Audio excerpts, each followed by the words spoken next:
Bonjour, bonsoir, que Dieu te bénisse. Je suis le pasteur Félix Manonde.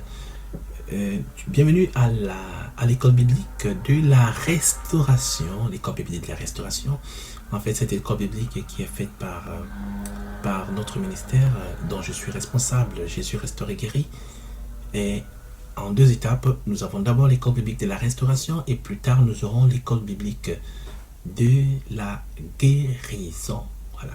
Première chose, cette école est gratuite, entièrement gratuite.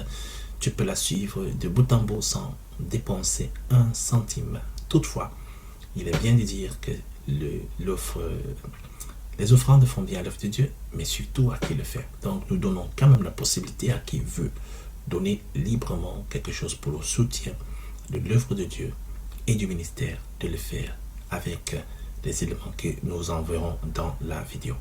Alors, cette école biblique est faite d'abord en italien et après, elle est traduite en français et successivement en anglais. Donc, les vidéos que tu vas voir ont été faites d'abord en italien et moi, personnellement, en grande partie, ça sera moi. Il pourrait arriver que je sois remplacé par quelqu'un, un frère, mais ce sera surtout moi.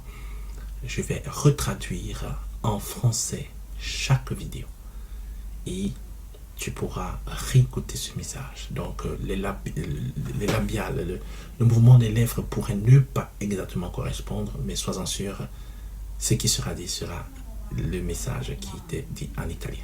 Ok? Que Dieu te bénisse, sois béni et bonne écoute de cette école. Si tu as quelqu'un qui a besoin d'écouter ces messages, n'hésite pas à le partager. C'est gratuit, je répète bien. C'est pour tout le monde, c'est pour le corps du Christ. Et il y a des questions qui sont posées souvent à remplir avant de recevoir le link successif. Et tu peux les envoyer au travers de l'email ou au travers du numéro de téléphone qui sera affiché pendant la leçon qui sera traduite. Alors, shalom et bonne étude. Shalom. Bienvenue et bon retour dans notre école biblique de la restauration. Merci de nous suivre, merci d'être fidèles et aussi merci d'envoyer vos petits devoirs. Aujourd'hui, nous sommes au niveau 3 du premier module du fondement. Alors, nous allons parler des bénéfices de la croix. Il est donc important de savoir que c'est un parcours, donc il faut suivre les leçons d'avant et de manière assez fréquente pour pouvoir être dans le fil conducteur. Si tu as des questions quelconques, tu peux écrire dans un des numéros de téléphone ou bien email. Au numéro de téléphone, il sera mieux d'utiliser WhatsApp. Amen. Les bénéfices de la croix. La croix de Jésus, en fait, elle est plutôt fameuse. Donc, c'est ce que nous voyons un peu partout. Donc, la croix de Jésus a une valeur spirituelle importante. Toutefois, attention, il s'agit que de la croix de Jésus qui a une valeur importante et non d'une croix quelconque. Il est donc important qu'on comprenne que cette croix, ce n'est pas ce que nous voyons, mais c'est ce qui était présent il y a de cela 2000 ans. En outre, Jésus n'est plus sur la croix. Donc, ne pas confondre le crucifix et la croix de Jésus, parce que Jésus n'y est plus, tout simplement. Amen. On va lire un passage dans Philippiens. Comme toujours, j'avais dit que en français, je m'appuie en grosse partie sur la Louis II, en italien dans la Nuova Riveduta 2016. Donc, nous aurons aujourd'hui une étude assez brève. Alors, nous allons plutôt dans Philippiens chapitre 2. On va lire le verset 8. Philippiens 2, verset 8. Donc, je rappelle encore que la grande partie, souvent tous les versets, sont transcrits dans la description de la vidéo. Donc, tu peux tranquillement d'abord te les écrire sur un papier et puis nous suivre de manière beaucoup plus linéaire. Il est donc écrit que Jésus est... Voilà, Jésus, il s'agit de Jésus dans ce passage dans Philippiens 2, verset 6. Je paraphrase, lequel, tout en étant en forme de Dieu, il n'a pas trouvé comme une proie à arracher d'être égal à Dieu, mais il s'est vidé, répète après moi, il s'est dépouillé de lui-même en prenant la forme d'un serviteur. Et semblable aux hommes, donc trouvé extérieurement comme un homme, il s'est humilié lui-même en se faisant obéissant. Il s'est fait donc obéissant jusqu'à la mort et jusqu'à la mort de la croix. Ça, c'était notre premier passage. Jésus donc s'est fait homme par obéissance. Parce qu'il existait en forme de Dieu, il a donc accepté l'humiliation de la mort, et pas n'importe laquelle, la mort de la croix. C'est donc pourquoi que cette croix, la croix de Jésus, pas n'importe quelle croix, je parle bien que de la croix de Jésus, est devenu le lieu où il est possible de réaliser une vraie repentance. Parce que la rédemption de l'humanité advient sous la croix de Jésus. C'est pour ça que dans certains chants, il est dit, je viens à la croix, sous ta croix devant toi. Mais il ne s'agit pas en fait de se prosterner sur une croix visible. Ça, ce n'est que de l'idolâtrie pure. Donc, se prosterner à la croix, c'est pas se prosterner devant une croix physique. Mais non, c'est retourner 2000 ans en arrière, voir la scène de la mort de Jésus et s'agenouiller devant Jésus, qui est à la croix. Et donc, là, c'est donc une croix réelle, mais qui est spirituelle pour nous actuellement. Donc, ce qui se passe lors de notre nouvelle naissance, c'est que pendant que nous faisons la confession de nos péchés, quand nous nous repentons, Dieu nous ramène dans le passé devant la croix de Jésus. Et c'est là que nous déposons nos péchés. Alors, l'esprit, en fait, pour comprendre ce dont nous parlons, l'esprit n'est pas soumis au changement du temps. Donc pour nous, quand on dit il y a de cela 2000 ans, ça paraît impossible, ça paraît presque plus que de la science-fiction. Mais en fait, pour l'esprit, il n'y a aucune différence, vu que l'esprit est éternel. Donc, quand on retourne à la croix, on retourne vraiment à la croix, en esprit. On parle donc plusieurs bénéfices de la croix. Il y a ce bénéfice dont il est question, mais on va parler de quelques bénéfices, 4 ou 5 bénéfices environ. Premier, la croix, c'est une révélation. Elle nous révèle la vie éternelle. La croix donc a une puissance révélatrice de la vie éternelle.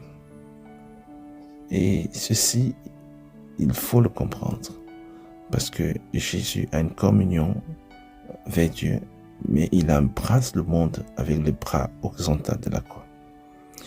Donc, on va lire Jean 6, verset 37. L'évangile de Jean, chapitre 6, verset 37. On écoute. Jésus parle, il dit, « Celui qui croit en moi a la vie éternelle. » Celui qui vient à Jésus a la vie éternelle. Et cette vie est révélée à la croix. Et il y aura un moment où on va mieux vous l'expliquer. Davantage également du surnaturel. Le deuxième élément des bénéfices, c'est la guérison physique. On peut parler de plusieurs versets. Commençons par Isaïe, qui est plutôt un verset fameux, qui était, on peut dire, à l'origine du film de la Passion de Christ, il y a cela plusieurs années, qui a un peu secoué le monde chrétien à un certain moment. C'était très fort à voir, mais c'était plutôt réalistique. Donc, nous avons donc le livre d'Isaïe 53, le verset 5. Nous parlons d'une prophétie messianique. Il est dit, il a été transpercé à cause de nos transgressions. Il a été enlevé à cause de nos péchés. Et le châtiment qui nous était réservé est tombé sur lui. Et au travers de ses blessures, nous avons été guéris.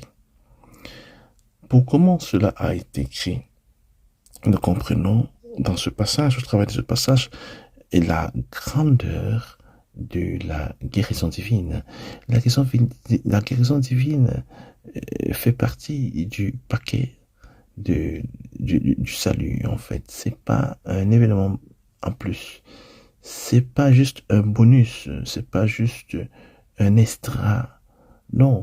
Le salut et la guérison sont totalement inclus dans un même paquet. Un peu comme lorsque tu prends un premium, tu prends par exemple un abonnement, tu prends un paquet de téléphones, on te dit qu'il y a des téléphones, des minutes illimitées, on ajoute, on met des SMS illimités, on ajoute, on met quelques abonnements dans certains services et tout ça. C'est tout un paquet. Tu ne prends pas juste que l'appel. En prenant l'appel, même si ce n'est que ton intention, tu prends aussi, que tu l'utilises ou non, de toute manière, tu prends tout aussi les SMS illimités. Donc, les guérisons sont dans le paquet du salut. C'est dans le bloc. C'est pas un extra. C'est pas spécial. C'est pas particulier. Amen. Jésus, donc, il a reçu des flagellations à cause des guérisons. Donc, il a reçu ça pour recevoir aussi les guérisons. Il a reçu la couronne d'épines sur la tête pour recevoir des libérations. Donc, en fait, le processus de la mort de Jésus a commencé avant la croix.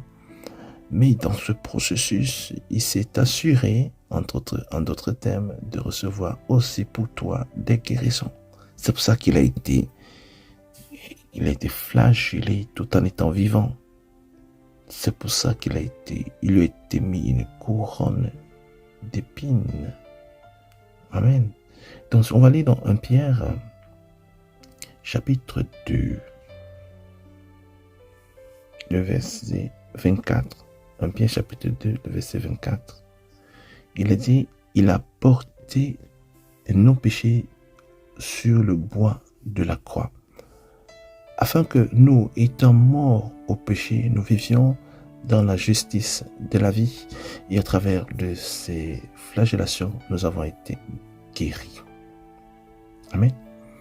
Donc, le troisième bénéfice de la croix, qui n'est pas forcément une liste en termes de priorité, mais qui est juste une liste aléatoire. Le troisième bénéfice, c'est la libération de l'oppression. Moi, en tant que médecin, je vois plusieurs patients qui vivent dans la dépression, dans l'oppression. Il y a plusieurs qui n'arrivent vraiment même pas à mettre deux choses ensemble dans leur vie. Et plusieurs essayent même le suicide. En fait, tout ce qui se passe dans le monde et tout ce qui en est la conséquence naît directement du monde. La croix a tout aussi une grande efficacité pour nous libérer de cette oppression. Nous avons été libérés de tout esclavage. Celui qui croit dans le sacrifice de Jésus reçoit la rédemption. Et nous devons comprendre que c'est une promesse. Vous savez, la promesse ou les promesses de Dieu ne sont pas très compliquées. Nous devons tout simplement savoir les prendre pour nous. Donc la libération pour les oppressions, en théorie, c'est pas pour les croyants au début, mais ça s'applique aussi pour les croyants, dans le sens où normalement on doit comprendre le chemin de notre libération. Jésus donc a tout récupéré. Donc pour les possessions, on l'a dit, c'est pas pour les croyants, mais pour les oppressions, oui, je me corrige plutôt, les croyants peuvent être oppressés. Ok. Donc on va lire Colossiens 2, verset 14, de 14 à 15. Je paraphrase. Ayant éliminé le document qui nous était hostile, le document qui nous condamnait, il l'a enlevé devant soi en le clouant à la croix et ayant dépourvu les principautés et les puissances, il en a fait un public spectacle en triomphant sur elles au travers de la croix. Il y a donc eu un triomphe sur les puissances, les trônes. Alors cette partie sur les trônes, sur les esprits, sur les seigneuries, n'est peut-être pas, on vit clairement la partie la plus importante du salut. Parce que lorsque Jésus va à la croix, il y a avant ça un mécanisme de recevoir la guérison pour nous, c'est-à-dire les flagellations. Mais on remarque dans ce passage qu'en plus de ce rachat pour la guérison, Jésus, à la croix, dans le paquet, avait aussi intégré l'autorité sur toutes les puissances, toutes sortes de puissances négatives, démoniaques, autorité. Donc, dans le paquet salut, il y a le salut, bien sûr, il y a la guérison ou les guérissons, il y a les libérations sur toutes sortes de puissances. Alors nous allons parler désormais du quatrième point, le quatrième élément, qui est la prospérité économique. On va donc lire Philippiens chapitre 4, le verset 19. Je te conseille de mémoriser ce passage parce que c'est vraiment un verset important qui est très très parlant.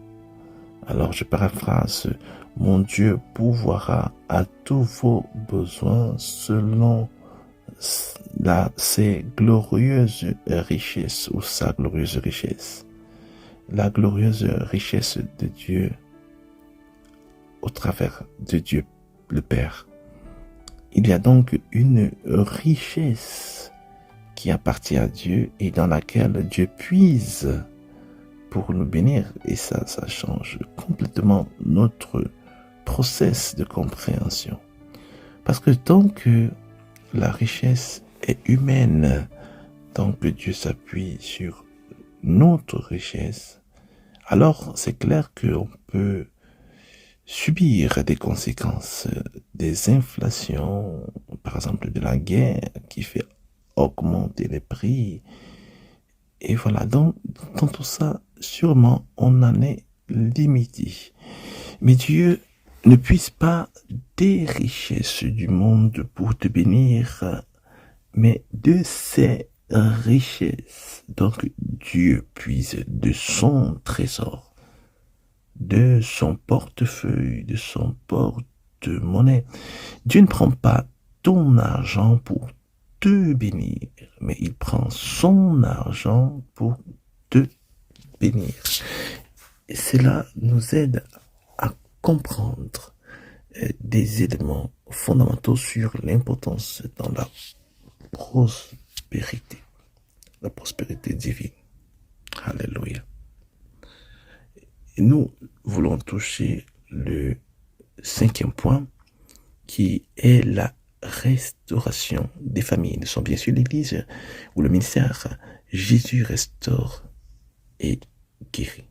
On va donc lire dans le livre de Malachie, le dernier livre de l'Ancien Testament.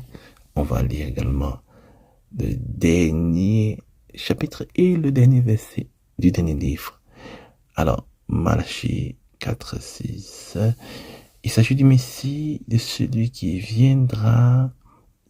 Il remènera le cœur des pères vers les fils et le cœur des fils vers les pères, afin que je ne vienne pas détruire le pays. Il y a donc un risque d'extermination, de destruction due à l'infidélité générationnelle des familles. Une chose que nous voyons qui est importante dans la croix, c'est déjà la forme de la croix. En fait, il y a la partie verticale qui va vers Dieu et la partie horizontale qui va vers les hommes. Tu ne peux donc pas être chrétien seul, dans le sens vivre toi seul. Si tu es chrétien, c'est parce que Dieu te met ou t'a mis avec d'autres chrétiens. Peut-être tu ne les connais pas encore, mais tu les connaîtras, afin que tu puisses avoir une communion avec ces personnes. On pourrait en parler davantage, mais nous allons nous arrêter très bientôt. Nous allons donc parler de l'amour de Dieu. Nous allons parler de la nouvelle naissance. Nous allons parler des bénéfices de la croix. Il y aurait plus à en dire sûrement, mais important de comprendre que quand on parle de la croix, on ne parle pas de n'importe quelle croix. On ne parle pas des croix que tu vois sur les églises ou alors sur les coups des personnes. Mais on parle que de la croix de Jésus, mais celle que tu ne vois plus actuellement, mais où Dieu peut t'y ramener en esprit. Et surtout, on ne parle pas de Jésus sur la croix physique parce que il n'y est tout simplement plus. Alléluia. Donc, nous avons vu tous ces éléments qui sont des bénéfices liés à la croix, la guérison, la libération, la prospérité. Et tout ça, c'est le paquet. Le paquet. Alors, le devoir pour la prochaine fois. Le devoir pour la prochaine fois de tous ces bénéfices, ces 5 qu'on a cités. Cite-en environ 2 à laquelle tu as une certaine propension, ou du moins ce que tu désires que ça se manifeste franchement dans ta vie, de tous ces 5 bénéfices. Essaye d'écrire, et en plus d'écrire les 2 bénéfices que tu désires, fais un témoignage de ce que tu aurais vécu, ou dans ces 2 bénéfices, ou dans d'autres bénéfices de la croix, dans ta vie, avec un bref témoignage, ou audio sur WhatsApp, ou écrit sur WhatsApp, et email. Donc, tout est écrit, transcrit en verset biblique. La prochaine fois, nous allons commencer avec la puissance des Écritures. Prépare ta Bible, un bic pour écrire, un stylo à billes, parce que on va entrer désormais dans un élément davantage très important qui est la Bible, la compréhension des Écritures. Amen. Merci d'avoir suivi cette école. Partage à quelqu'un que tu estimes qui puisse être intéressé ou que tu penses serait intéressé. Que Dieu te bénisse. Merci. Le pasteur Félix. Au revoir.